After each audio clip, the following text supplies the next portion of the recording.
అందరికీ నమస్కారం. నిన్నే వరిస్తా పార్ట్ 29. రవీంద్ర గారు ముందు అమ్మకి ఎలా ఉందో చెప్పు అమ్ములు అంటారు. అమ్మకి ఆపరేషన్ చేశారు నాన్న. డాక్టర్స్ ఇప్పుడేం పర్వాలేదన్నారు. ఇంకోసారి ఇలా జరగకుండా చూసుకోమన్నారు. ఈసారి స్ట్రోక్ వస్తే అమ్మ బతికే ఛాన్సెస్ లేవంటున్నారు నాన్న అని చెప్తుంది మన్వి. నేను ఇంటి దగ్గర ఉన్నాను అమ్ములు. ఏ హాస్పిటల్ చెప్పు, ఇప్పుడే వస్తున్నా అంటారు. మన్విత సూర్య హాస్పిటల్ నాన్న అని చెప్తుంది. రవీంద్ర గారు భయపడకమ్ములు, నేను 10 నిమిషాల్లో అక్కడ ఉంటాను అని కాల్ పెట్టేసి పక్కింటి ఆవిడికి థ్యాంక్స్ చెప్పి హాస్పిటల్కి వెళ్తారు. మన్విత వాళ్ళ నాన్నని చూడగానే ఆయన్ని పట్టుకుని నాకెంతో భయం వేసిందో తెలుసా నాన్న.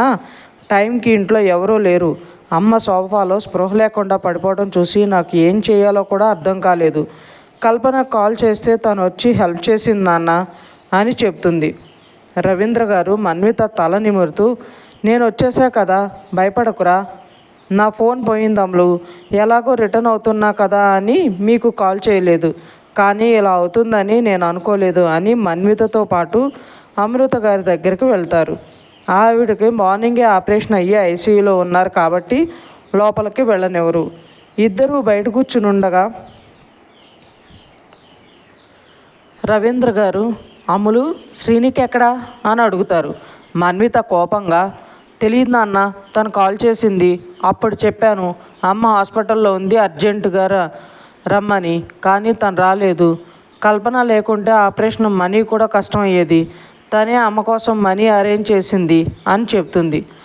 అప్పుడే అక్కడికి వస్తున్న కల్పనను చూసిన రవీంద్ర గారు, చాలా థ్యాంక్స్ అమ్మా, మన్వితకి సపోర్ట్గా ఉండటమే కాకుండా టైంకి మనీ అరేంజ్ చేసావు. శ్రీనిక రాగానే మనీ ఇచ్చేస్తానమ్మా అంటారు. కల్పన, అంకుల్ మీరు మనీ గురించి ఎక్కువ ఆలోచించకండి, మీకు ఎప్పుడు వీలైతే అప్పుడే ఇవ్వండి, ప్రాబ్లం ఏం లేదు, ముందు ఆంటీని కోలుకొనివ్వండి అంటుంది. రవీంద్ర గారు కల్పన తల మీద చెయ్యేసి, నీ మంచి మనసుకు అంతా మంచే జరగాలి అని కోరుకుంటున్నా తల్లి అని దీవిస్తారు. కల్పన మనసులో, ఈ దీవెనలన్నీ వేదిక చెందాలి అంకుల్, వాడే మన్విత బాధను చూడలేక ఎక్కడి నుండి తెచ్చాడో కానీ టైంకి అమౌంట్ తెచ్చిచ్చాడు అనుకుంటుంది. 1 గంట అయ్యాక వంశ్ అక్కడికి వచ్చి రిసెప్షన్లో అమృత గారి నేమ్ చెప్పి ఆవిడ గురించి అడుగుతాడు. ఐసీయూలో ఉన్నారు అనగానే అక్కడికి వెళ్ళి బయట ఉన్న రవీంద్ర గారిని, మన్వితని, కల్పనని చూసి వీళ్ళ కాదా అనుకుంటూ ఉంటాడు. ఇంతలో నర్సు వచ్చి, ఇక్కడ అమృత గారి రిలేటివ్స్ ఎవరండి అని అడుగుతుంది. మన్విత లేచి, మేమే సిస్టర్ అంటుంది. నర్సు మన్వితకి ఒక పేపర్ ఇచ్చి, ఆవిడకి ఈ ఇంజెక్షన్ చేయాలండి, వెళ్ళి తీసుకుని రండి అని చెబుతుంది. మన్విత ఆ పేపర్ తీసుకుని వెళ్తుంటే రవీంద్ర గారు తనని పిలిచి, అమ్ములు ఎలా ఇవ్వు, నేను తెస్తాను, నా అకౌంట్లో నుండి డ్రా చేస్తాను అంటారు.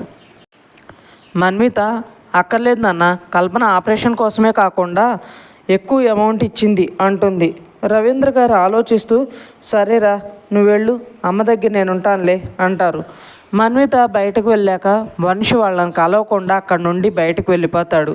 1 గంట తర్వాత మళ్ళీ వచ్చి రవీంద్ర గారు ఎదురుగా నిలబడి అంకుల్ అని పిలిచేసరికి ఆయన తలెత్తి పైకి చూస్తారు. వంశ్ చిన్న స్మైల్ ఇచ్చి, అంకుల్ నా పేరు వంశ్, మీ అమ్మాయి జాను ఫ్రెండ్ని, అమృత ఆంటీ కూడా నేను బాగా తెలుసు అంటాడు. రవీంద్ర గారు, అవునా బాబు, మా జాను అనగానే, జాను ఆఫీస్ వర్క్ మీద వేరే ప్లేస్కి వెళ్ళింది అంకుల్, తను అస్సలు రాలేని సిచ్యువేషను, అందుకే ఆంటీకి ఇలా అయ్యిందని ఏడుస్తూ తను నాతో అమౌంట్ పంపించింది అంటూ 5 లక్షలు తీసి ఆయన చేతిలో పెడతాడు. రవీంద్ర గారు పక్కనే ఉన్న మన్విత, అమ్మకి ఇలా అయితే కూడా రాలేనంత బిజీ ఏంటంటే దానికి, మా అమ్మకు ముందే తనంటే చాలా ప్రేమ, ఇప్పుడు స్పృహ వస్తే మొదట అడిగేది తన్నే అంటుంది చిరాకుగా. ఆంటీతో నేను మాట్లాడతాలే అమ్ములు అంటాడు వంశ్. మన్విత సీరియస్గా, నా పేరు మన్విత, అలానే పిలవండి, పరాయి వాళ్ళు నన్ను అమ్ములు అని పిలిస్తే నాకు నచ్చదు అంటుంది. వంశ్ నవ్వి, మీ అక్క చెప్పినట్లు నువ్వు సేమ్ టపకాయవే అంటాడు. మన్విత ఏదో అనంతలో నర్సు వచ్చి అమృత గారికి స్పృహ వచ్చిందనేసరికి అందరూ చూడటానికి వెళ్తారు. మేడం ఇది ఐసీయూ, అందరూ ఒకేసారి వెళ్ళకూడదు కాబట్టి ఒక్కొక్కరుగా వెళ్ళండి అంటుంది నర్సు. నాన్న ముందు మీరు వెళ్ళండి అంటుంది మన్వి. రవీంద్ర గారు సరే అని లోపలికి వెళ్తారు. అమృత గారు రవీంద్ర గారిని చూసి, ఏమండి మన జాను అంటారు.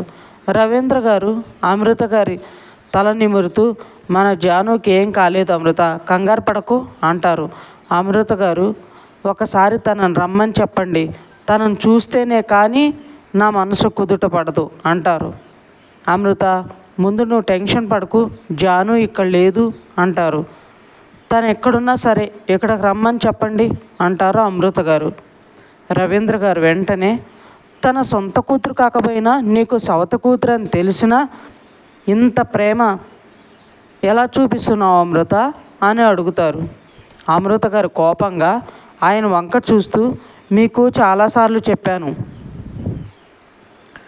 తను నా సొంత కూతురు కాదు అనే మాట మాట్లాడకండి అని.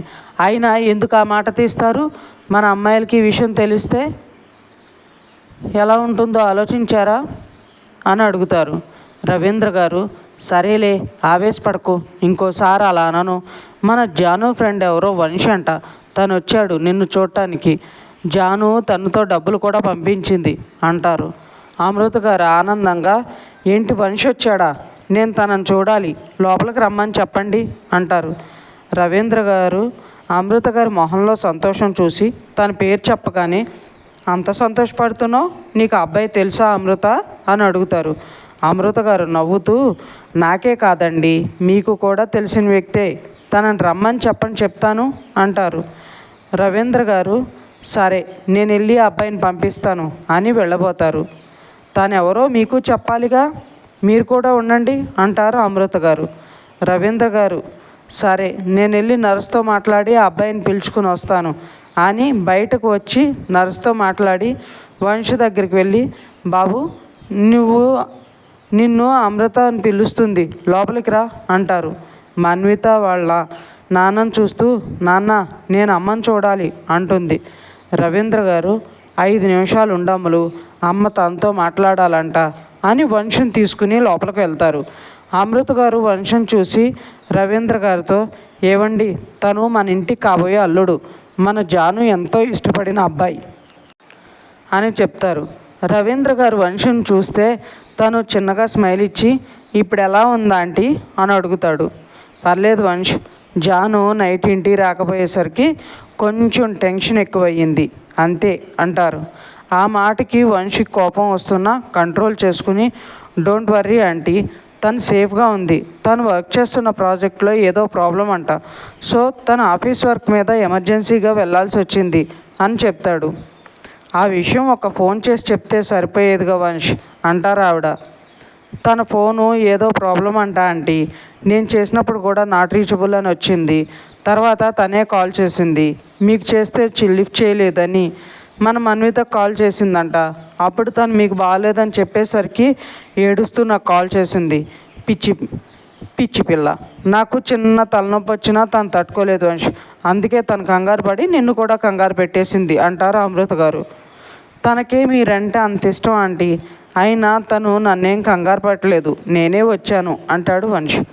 అమృత గారు నవ్వి, మీ ఇద్దరు చాలా చక్కగా ఉంటారు వంశ్, ఒకరంటే ఒకరికి ఎంత ఇష్టమో నీ మాటల్లో తెలుస్తుంది, ఇద్దరు మంచి ఈడు జోడు అంటారు. వంశ్ పైకి నవ్వుతూ మనసులో మాత్రం చాలా కోపంగా ఉంటాడు. నర్సు వచ్చి, సార్ డాక్టర్ వస్తే తిడతారు, మీరు బయటకు వెళ్ళండి అంటుంది.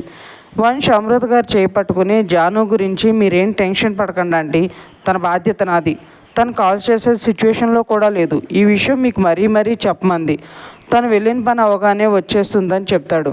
అమృత గారు, నువ్వెంత భరోసా ఇచ్చా కూడా నేనెందుకు తన గురించి టెన్షన్ పడతాను వంశ్, జాను జాగ్రత్త అంటారు. వంశ్ వెళ్ళొస్తాను ఆంటీ అని రవీంద్ర గారికి కూడా చెప్పేసి బయటకు వచ్చేస్తాడు. అమృత గారు, అబ్బాయి బాగున్నాడు కదండి, మన జాను చాలా అదృష్టవంతురాలు, ఇంత ప్రేమించేవాడు తన లైఫ్లోకి వస్తున్నాడు అంటారు. నేను అసలు నమ్మలేకున్నా అమృత, నీకు శ్రీనికి మధ్య ఇంత అనుబంధం ఎలా ఏర్పడిందని, కన్న తండ్రిగా తనకు దగ్గర కాలేకపోయాను, కానీ నువ్వు తనకెంతో దగ్గరయ్యి తనేంటో తన మనసు ఏంటో అర్థం చేసుకుని తనని మన్విత కంటే ఎక్కువ ప్రేమిస్తుంటే మీ ఇద్దరి మధ్య బంధాన్ని చూసి నాకే ఆశ్చర్యంగా ఉంటుందంటారు రవీంద్ర గారు. పేగు పంచు పుడితేనే అమ్మ అవుతుందంటే యశోద ప్రేమకు అర్థం ఏముంటుంది చెప్పండి, అలాగే నన్ను మొదట అమ్మ అని పిలిచింది, అందుకే తనే నా మొదటి కూతురని నేను ఫిక్స్ అయ్యానంటారు ఆవిడ. రవీంద్ర గారు మనసులో, ప్రమీల నిన్ను పెళ్లి చేసుకోమని అడిగినప్పుడు కోపం తెచ్చుకున్నాను, తనను కొట్టాను. అయినా పంతం వీడకుండా నిన్ను చేసుకోవాల్సిందని మొండిగా పట్టుబట్టి మరీ నీతో పెళ్లి చేసింది. అలా ఎందుకు చేసిందో ఇప్పుడు అర్థమవుతుంది అనుకుంటారు.